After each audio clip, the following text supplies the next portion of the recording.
આ દ્રશ્ય ગઈકાલે મોડી રાતના છે, જે આદિવાસી સમાજના લોકો બનાસકાંઠાથી પાલનપુરથી નીકળ્યા અને પછી ગાંધીનગર તરફ કૂચ કરી રહ્યા હતા.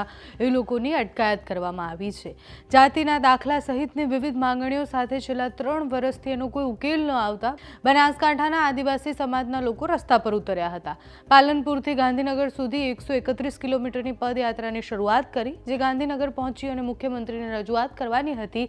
એ પહેલા જ આદિવાસી સમાજના લોકો અને એમની સાથે બીજા જેટલા આગેવાનો અને ધારાસભ્ય હતા એ બધાની અટકાયત કાણોદર ગામ પાસે કરવામાં આવી.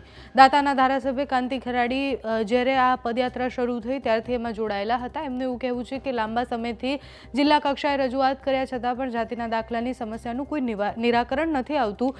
છેલ્લા કેટલાય સમયથી આદિવાસી લોકો આનાથી પરેશાન છે. જે બાળકો હોશિયાર છે એ ભણે છે છતાં પણ આ દાખલાના કારણે એ નોકરી વિહોણા રહે છે.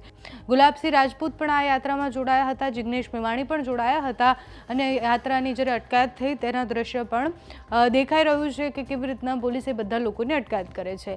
જ્યારે એ લોકો આ ગામમાં પહોંચ્યા ત્યારે પોલીસ આવ્યા અને પછી પોલીસે એવું કહ્યું કે પરમિશન વગર તમે છેલ્લા કેટલાય સમયથી અહીંયા છો એટલે તમારી અટકાયત કરવાની છે અને પછી એ બધા જ લોકોની અટકાયત થઈ. ગઈકાલે મોડી રાત્રે પોલીસ અને જે આદિવાસી લોકો છે એમની વચ્ચે શું થયું, શું ઘર્ષણ થયું એ જુઓ અને સાથે જ ધારાસભ્ય શું કહી રહ્યા છે તે પણ સાંભળો.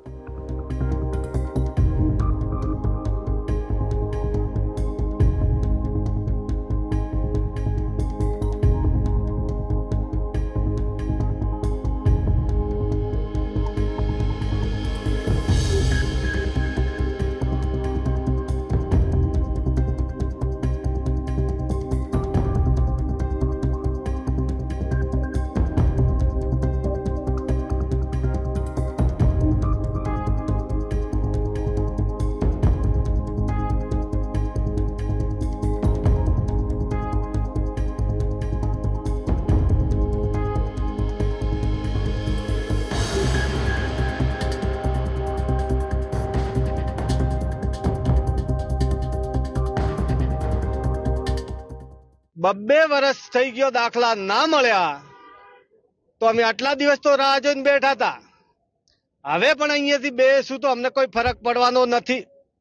શોખ નથી આવતા એમને. જો સદબુદ્ધિ મળે ને કોઈ સદબુદ્ધિ આલે ને આજે અત્યારે અહીંયા હોમે દાખલા આલ દે, અમે અહીંથી પાછા વળશું ને જ્યાં સુધી દાખલા નહીં આપે ત્યાં સુધી અહીંથી અમે હટવાના નથી. આગામી સમયમાં અહીંયા જે પણ અમારા અગ્રણીઓ છે એ જે પણ નિર્ણય લેશે એમ અમે યુવા વતી એમની સાથે એ જ્યાં પણ કહેશે એમ અમે ચાલીશું. વિધાનસભાના ઘેરાવ કરવાની આગળની રણનીતિ નક્કી થશે તો એમાં પણ અમે તૈયાર છીએ.